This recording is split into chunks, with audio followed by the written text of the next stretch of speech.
My wife and I are moving into this family home. Anyone who doesn't belong here, get out now." When my husband said that, I couldn't help but burst into laughter. "Don't you guys know? My name is Amber. I'm a 27-year-old marketing executive. I've been working for the same company for 5 years since I graduated. I've been given a lot of responsibility now and lead a busy life. Every day is challenging, but I feel a sense of fulfillment. I have another reason to strive harder. That is my boyfriend Ted. He's also my colleague who works at the same office as me, and is 1 year my senior. When I joined the company, he became my mentor, and that's how we started to get closer. At first, it was just a typical colleague relationship.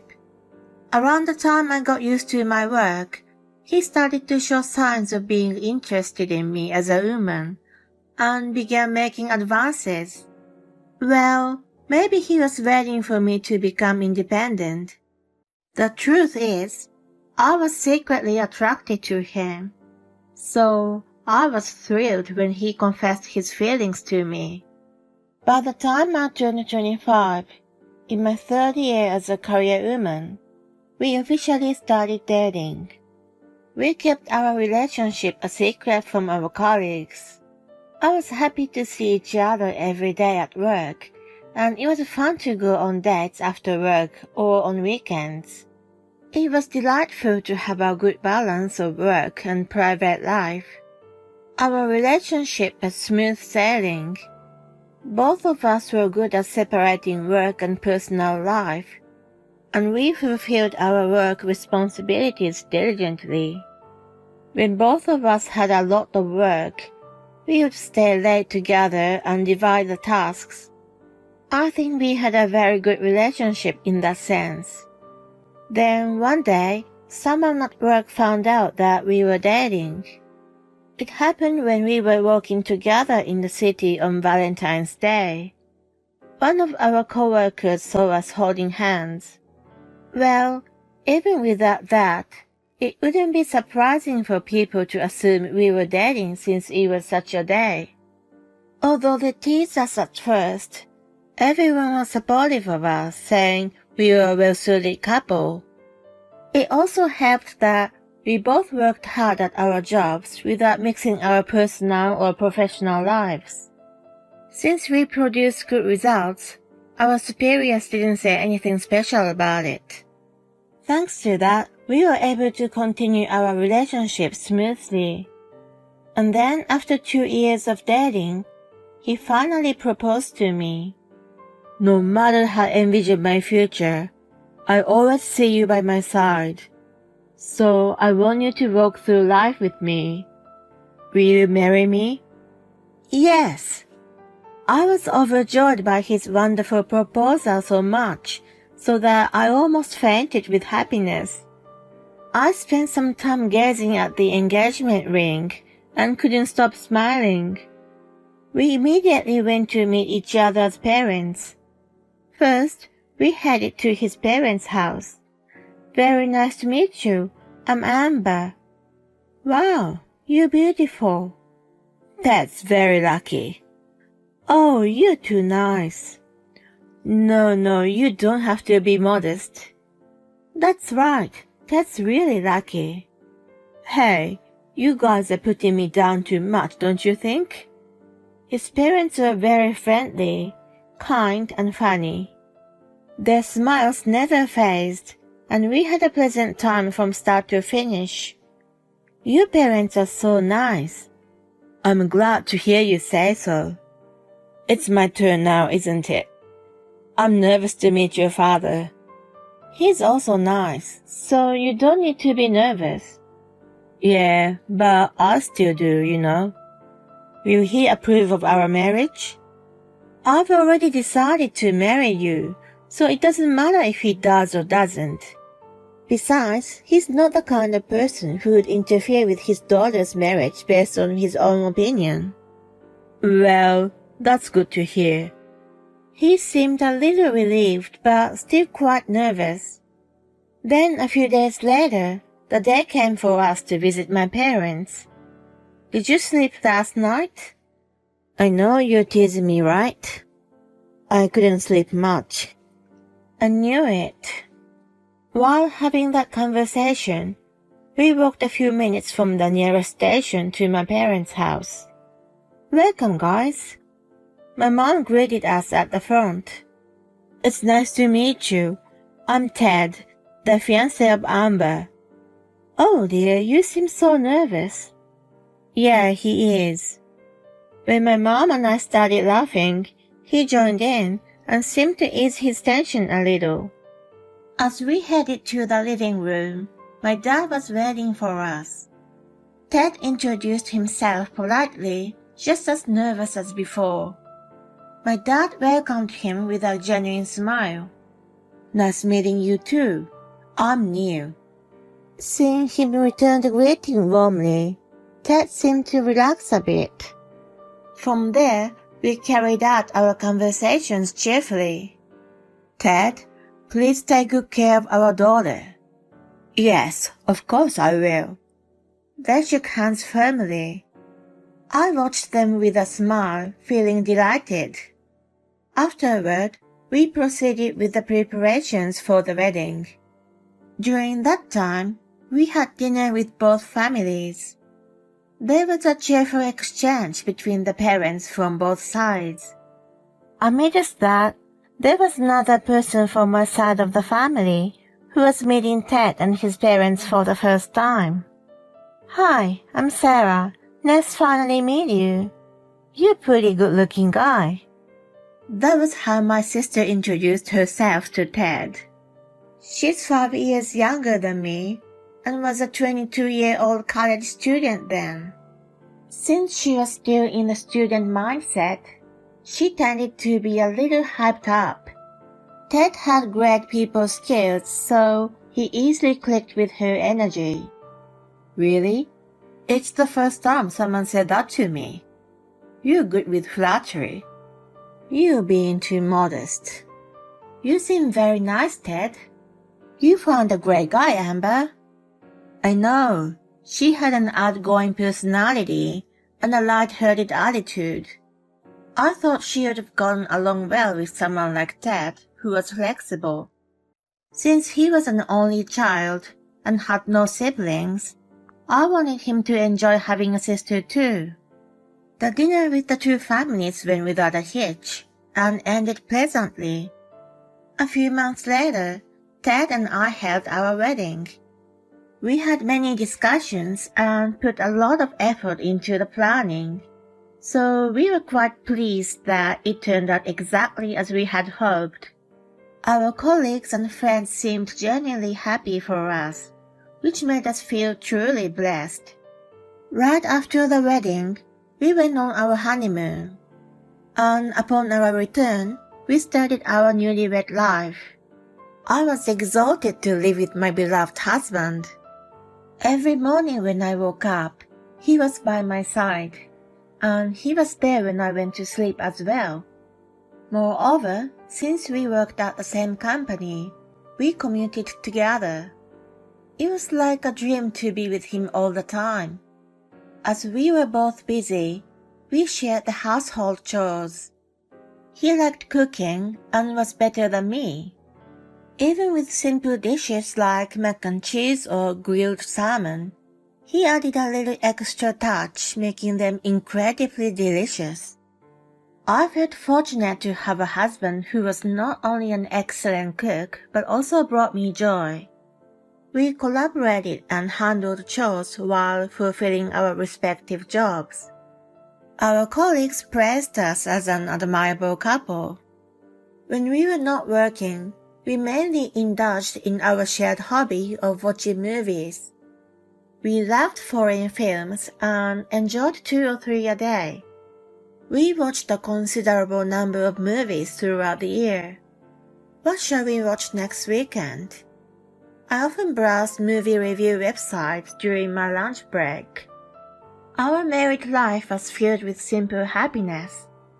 However, Around 3 years into our marriage, something happened that changed everything. It was on a weekend. When the doorbell rang, I thought it was a delivery, but the person standing outside the door was someone unexpected. It's been a long time, Amber. Sarah, why are you suddenly here? Can you let me stay here tonight? Huh? She showed up out of the blue. Not only that, she was asking to stay the night. I mean, it's a bit too sudden, don't you think? Please, I have nowhere else to go. What do you mean? I couldn't understand the meaning behind her words, and just then, Ted emerged from the living room. What's going on? Oh, Sarah, long time no see. Hey, Ted. Why are you guys talking at the door? Come inside. He then took her luggage and led her into the living room. You're so kind. I was hoping to end the conversation at the entrance. I was certain that if she came inside, she would have definitely stayed the night. Sarah, tell me the rest of what you were saying just now. What do you mean you have nowhere else to go? After graduating from university, she got a job and started living on her own. She should have had a place to go back to. I couldn't afford to pay the rent. How come? What about your job? It didn't work out, so I quit. You had finally landed a job after struggling, and it lasted for 3 years, right? You could have continued for a bit longer. Oh, I quit that job a long time ago. I was working part-time. Hold on. How long did you stay at your full-time job? Until a bit before Thanksgiving. That's only about a month. Why didn't you tell me something so important? Don't get upset like that, will you? When she went to our parents first and told them everything, she was fiercely scolded by Dad, then kicked out. Of course he'll be angry. How selfish are you? Okay, let's just calm down. She must have been going through a lot and made that choice. It's unfair to just get angry at her. Ted tried to take a neutral position, but that would have only made her take advantage. You're so cool. No one has ever stood up for me. Thanks. Well, it's not like... Please, Dad, let me stay here tonight. She pleaded him with Bambi eyes. Then, without hesitation, he said, Sure, why not? All I could do was exhale deeply in resignation. Yay, thank you. Exhilarated, she went to put her luggage in the guest room without asking. Hon, you're spoiling her.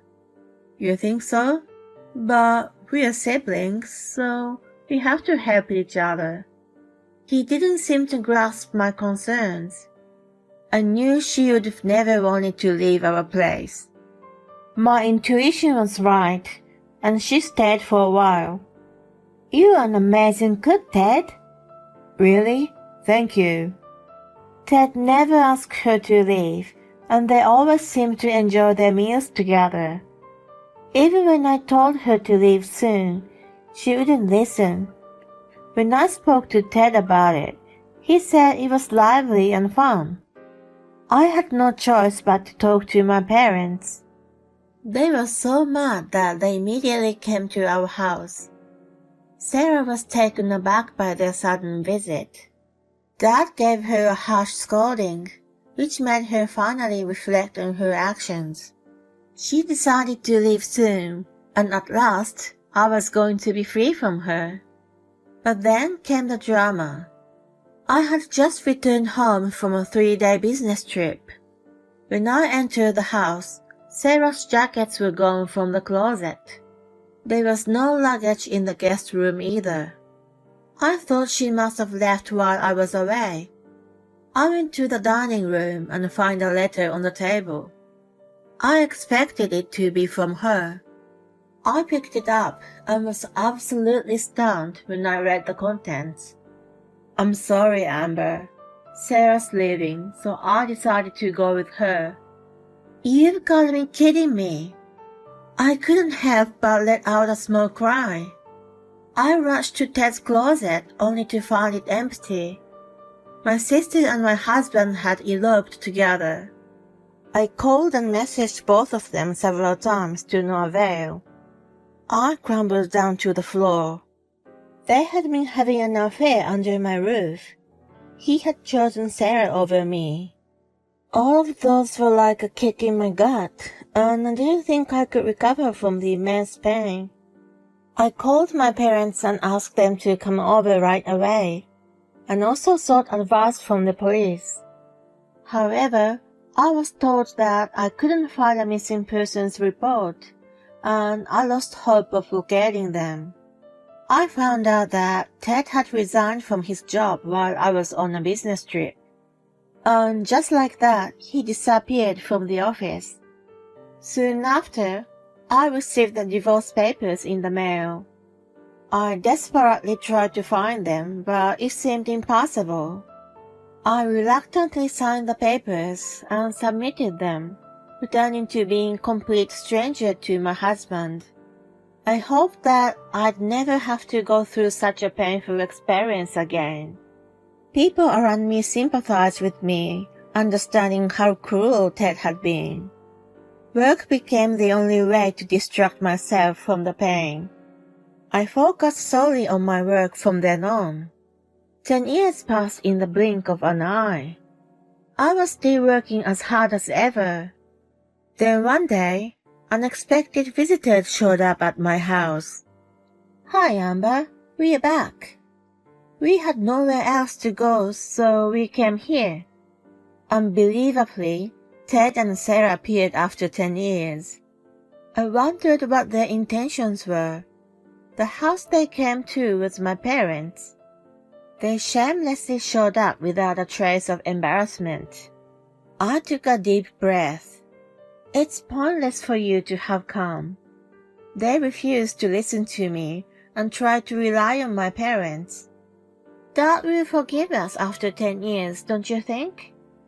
Ted's parents are still mad, so we couldn't go to their house. But my parents will be different. We'll move into this house. Anyone who doesn't belong here, get out now. When Ted said that, I couldn't help but burst into laughter. Don't you guys know? Mom and Dad have already retired to the countryside. So this house is in my name now. No way! It's not fair that you live here all by yourself. Who said I'm alone? You're not? Just then, my current husband emerged from the living room. Hey guys, I'm her husband. Just to let you know, I'm a police officer. Police? Not only surprised by the unexpected presence of my husband, but they were flustered upon learning about his profession. I'm happy to see you doing well after all this time. Right, I'm relieved to see you well. Saying that, the two of them started backing away. Stop. If you guys want to live here, you can. Really? You're so sweet. It appeared that their simple-minded nature hadn't changed as they paused and delighted in my words. But only if you pay for the upcoming full renovation. That's impossible, obviously. Don't give us a false hope. You two had an affair, left the house on your own, and now you're back, yet you dare to say such a presumptuous things? I have suffered a lot because of your betrayal. I was that bitterness that fueled my determination, and now I become the VP at the headquarters. Seriously, you've risen that high? I kept working hard after you were gone. What about you guys? You quit your jobs, eloped, and now you're back. It's because you don't have any money, isn't it? Well, when confronted with the truth, they both hung their heads looking down. After they eloped, they worked part-time to ends meet, but it was getting insufficient. Unable to pay the rent, They were finally evicted from the apartment. I'll hook you up with a job if you want. Are you mocking us again? Enough already. Well then, there's a living job available, but... When I mentioned it, they eagerly took the bait. Really? Come on, tell us more. It appeared they were truly desperate. All right, let me contact them. I made a phone call right away. They want you guys to come now. I'll drive, so let's go. Yes. My husband and I got into the car and took them to the location. It was a farmhouse where my parents and uncle lived. Could this be... Yep, Sarah. You, what are you doing showing your face here now? And you, I won't forgive you for betraying Amber. When we arrived, Dad approached the two of them in a rage. They cowered in terror in his menacing look. My husband and I removed their belongings from the trunk and got back inside the car. What are you doing, Amber? Where are you going? We have no business here, so we are going home. Good luck with the farm work. Wait. We left them behind. They are now disciplined by my parents and uncle, enduring daily lectures and forced to do farm work. I hear they are mentally and physically exhausted, with lifeless expressions on their faces. I truly think it serves them right. On the other hand, I am happily living with my husband. I intend to continue working through life with my reliable partner.